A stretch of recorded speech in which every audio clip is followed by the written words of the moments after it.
Okay, what I want to do for this example is create a program that's going to take a comma-separated value text file, and it's going to import this into an array list. But the contents of the array list aren't just going to be the contents of the actual comma-separated values. What I want to do is, from the contents of those values, because each row represents an actual, in my case, a product. In your case, it would be a customer.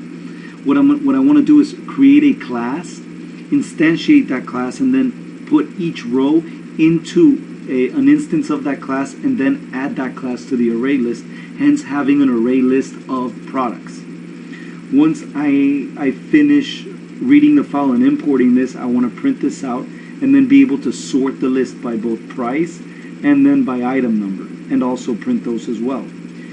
What I want to do is sort, when I do a sort by price or sort by item number, I want to use a bubble sort so that I can sort that array list quickly. So I'm going to go ahead and open a new project, and let's choose console application. We'll go ahead and delete this for this item, just so I know that I need to delete this at a future time. And we'll go ahead and start. And so the first thing that I want to do is use an array list, and so I'm going to need something called collection. So I'm going to use system.collections. And since I'm going to be reading from a file, this is part of the system.io namespace. So I'm going to use that as well. System.io. And there we are. Okay. So I'm going to create my array list. Array list product list. And this is going to equal a new array list. Now, because I want this to import separately, what I want to do is create a method that'll do the import for me. And so I don't want it here. I could write the code here, but I want to specialize the code so that, for example, if I want to import a file separate times, or I want to import separate files, I can reuse the code. The whole idea of this is code reusability. So I'm going to write private static, and it's going to return an array list, import file, and this is going to accept a parameter that is the name of the file. And I'm just going to leave this as a placeholder for right now. Because what I want to do is import each item into an instance of an object, an instance of a product object, then what I need to do is create a class that's going to be called products, that's going to hold this information. And if you look at what I'll do is I'll show you a sample of the file. I believe I have it here. This is a sample of my file. I'm going to go ahead and open this with Notepad. If you notice, the first row is going to be the headers, and then I have the actual data. Each piece of data is separated by a comma, hence comma separated value file. And so what I want to do is, this is a product, this is a product, this is a product, and so forth.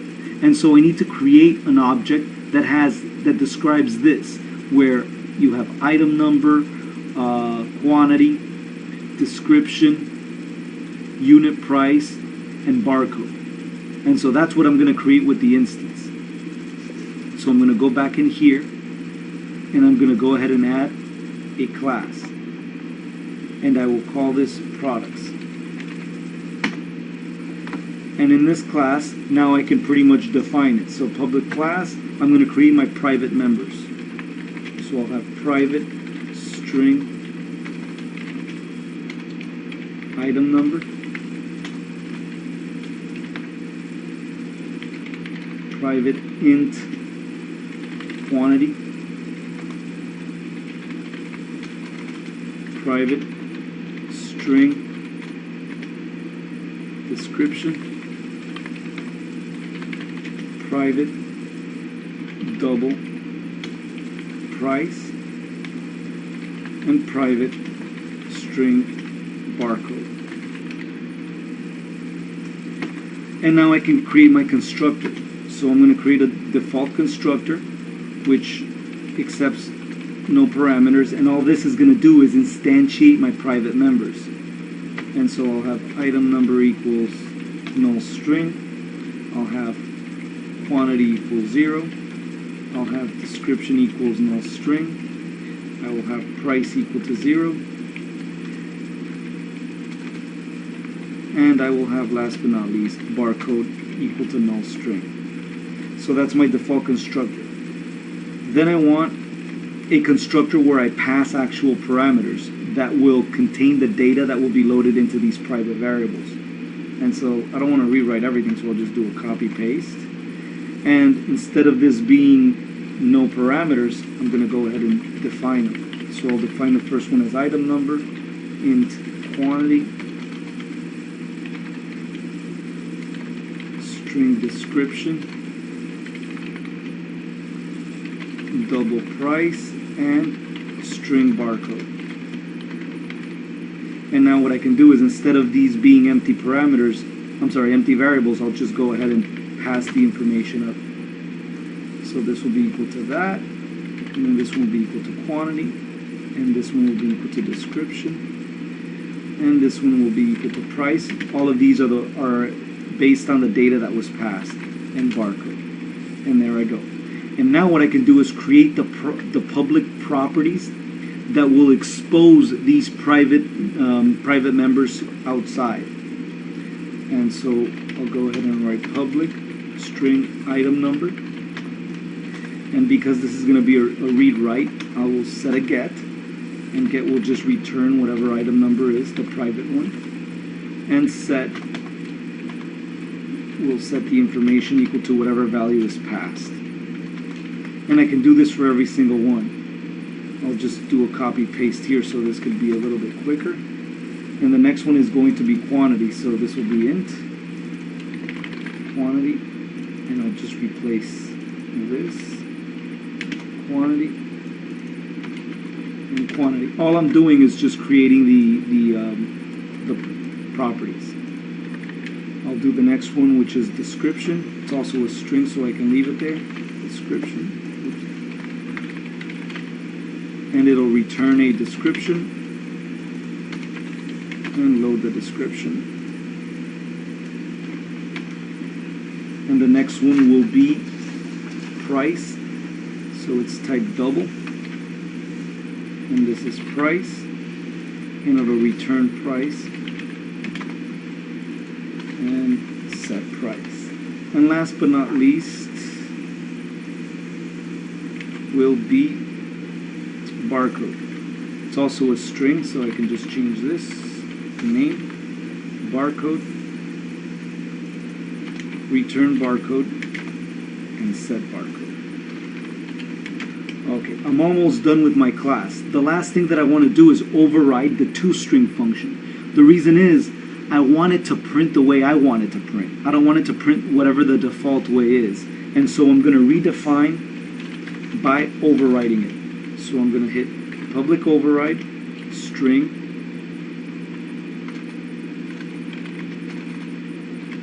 and toString, and delete whatever the default code is there. And I'm going to write printed. And printed is basically just going to contain the string element that I want to print. So I want to print something like item number, colon, and then the actual item number.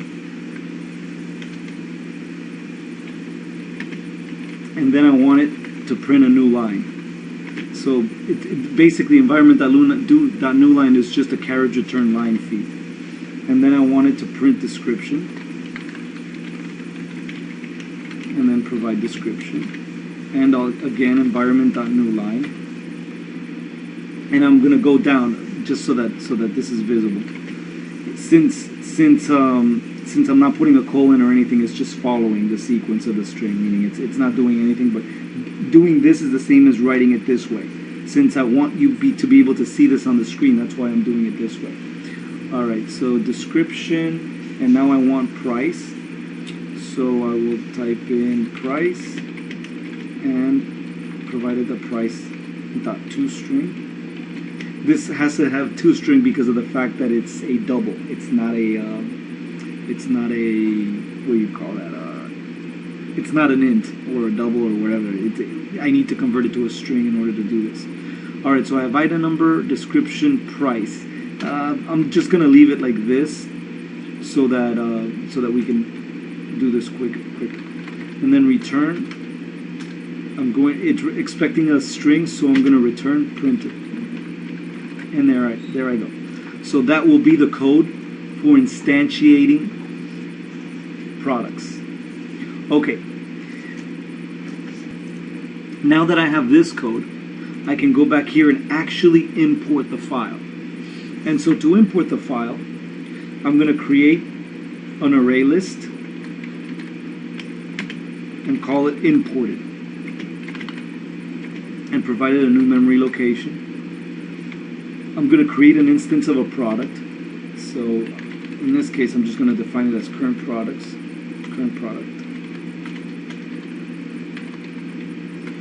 Since I'm going to be using something called stream reader throughout a sequence of code, I'm going to do something called using, and then stream reader,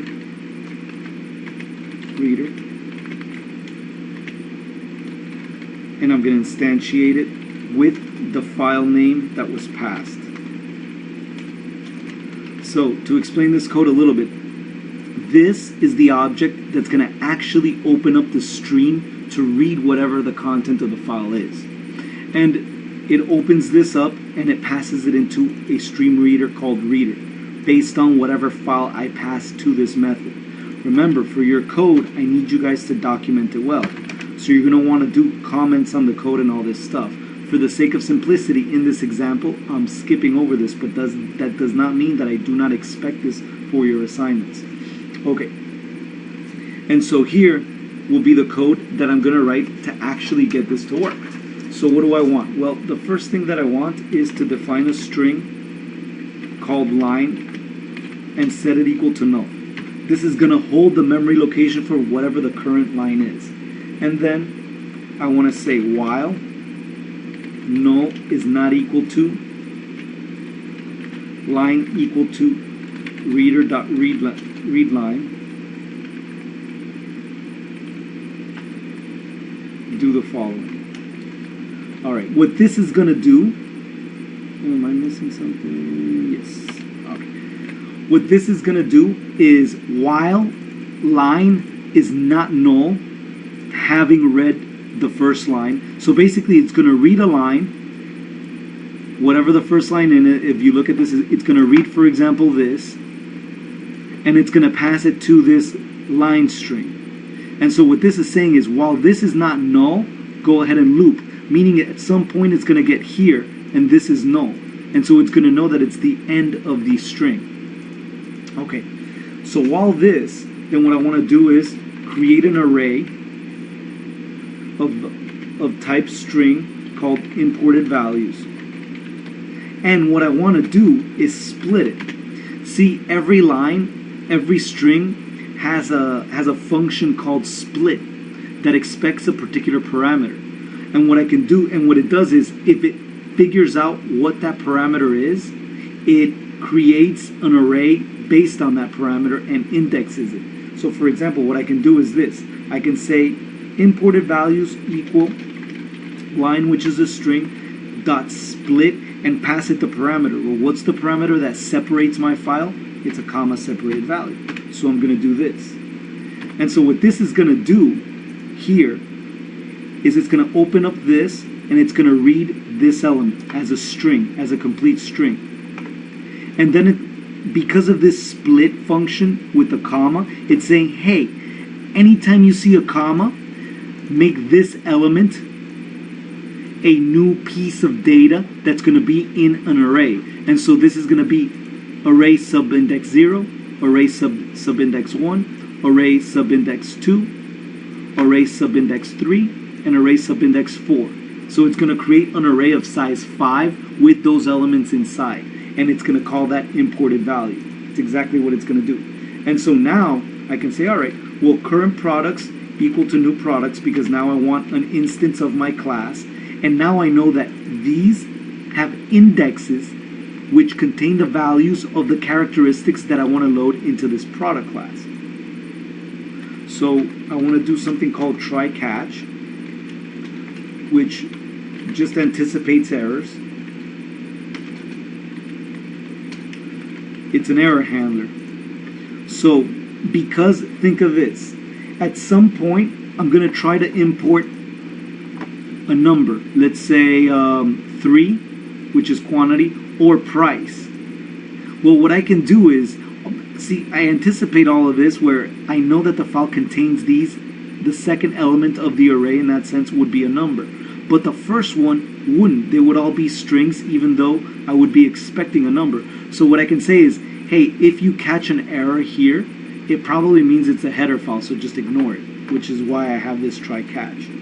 So right here I'm going to load info, and I'm going to say, all right, current product dot item number. Well, that is going to be the first element of my array. It's going to be that 0. And then current product dot quantity. Well, that's going to be that second, which is index 1. The second element, index 1. However, quantity is an int, and this is an array of strings, so I need to convert this. Well, to convert, I can do something called int.parse. And here's where my try catch works. The only place where this will fail will be on that header file. But I don't want to import the header. I'm sorry, not the header file, the header row.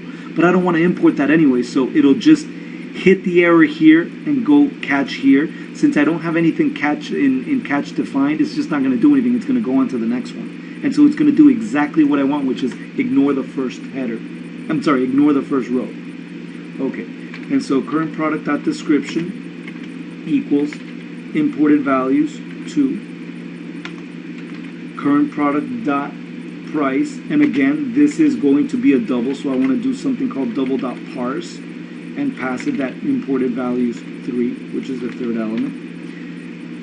And last but not least, current product.barcode, which is going to be my 4th element, or the 5th item in the array. Well, I'm not done here yet. Now I actually have to add this, which is the loaded object, which is the loaded product, into my array list. So I'm going to put imported.add current product. And that adds that element to the array. And so here I can catch this, and after this catch I can return my imported, which is the array list. Or let's see, oh, that would be it. And so this will pretty much handle this code. Alright, so now what I can do is continue writing my code. In the continuation of my code, I need to call that function. So when I call that function, it's going to return an array list with the loaded items. Well, the loaded items will be contained in this product list, and so I can say import file, and it's expecting a string with a file name. Well, in my case, my file name is international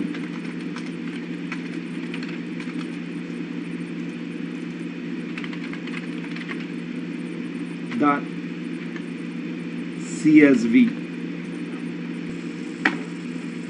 Once we have this in the array, then I can do something called console.writeLine product list.count plus items imported. All this will do is just show me how many items were imported into this array list. However, because this is a console-based application, I need to do something like console.readLine just to make sure that it freezes the console app, it doesn't close it up. So now we can go ahead and test this out. And as you see, 18 items imported. If you look at the file, there are actually 18 items in that file. And so this code pretty much worked in terms of reading the contents of the file, creating an instance of an object, adding that object to the product list array, and then printing the total amount of items in. if we want to see the contents of the actual array, we can go ahead and print them out. So let's go ahead and just print all items. Okay, so let's create a string which is going to be the placeholder for this, and then I can say for each products prod, because the content of the array list is a product, then this is what I want to do in product list. So it's basically saying for each product that is in the array list, do the following. And what I want to do is print all plus equals, which is the concatenate function, and then call that prod.toString function that we wrote before, and then create a new line. This is just for readability, so meaning print 2 blank lines so that I can see this quickly. And then I can say, okay, console dot write line print all. And there we go. And now we can run this code. Where are you saving?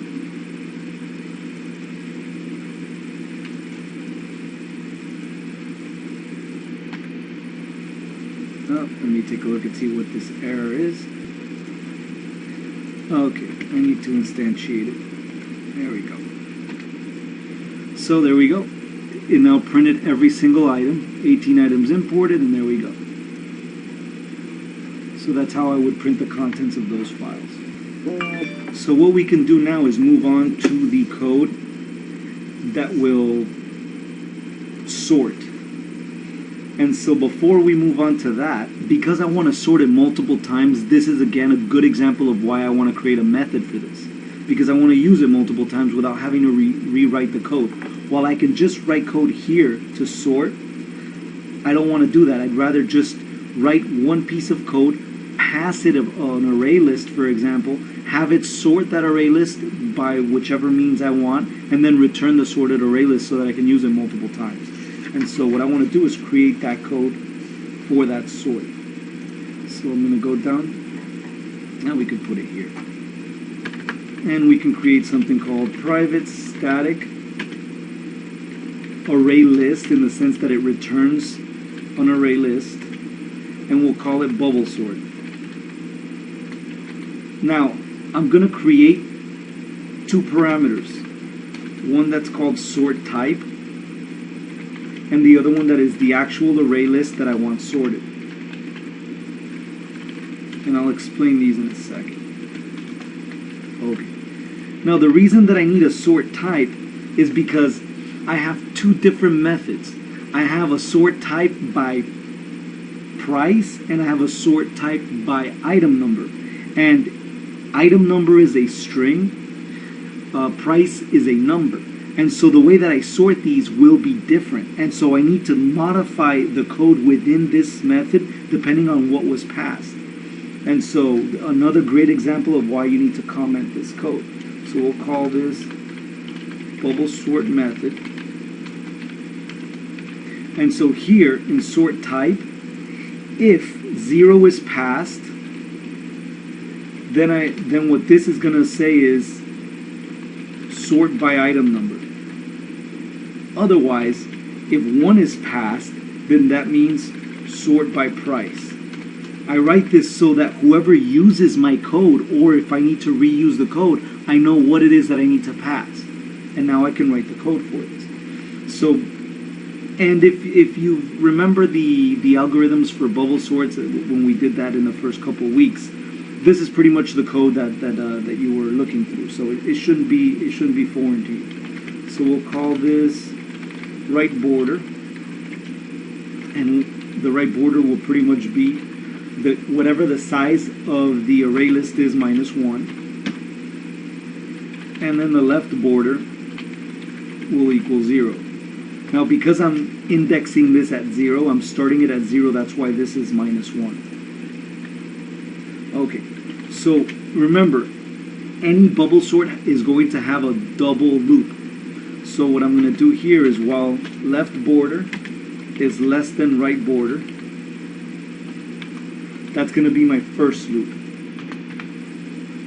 And then what I can do is call products temp. This is going to be that temporary variable that I may need to change. And now here's my second loop. For int I equals 0, I is less than right border I plus plus. And there's my second loop for that bubble sort. Okay. So in this case, now I can actually write the code for the bubble sort. So I'm going to say products, and we'll call this first element, and this is going to equal, well, I need to typecast it because remember, whatever's in the array list is of type products, but an array list is objects, and so it's storing it as objects. I need it as type products, so I do a typecast, and this is going to be the first element, that I element. And then I'm going to have products, second element,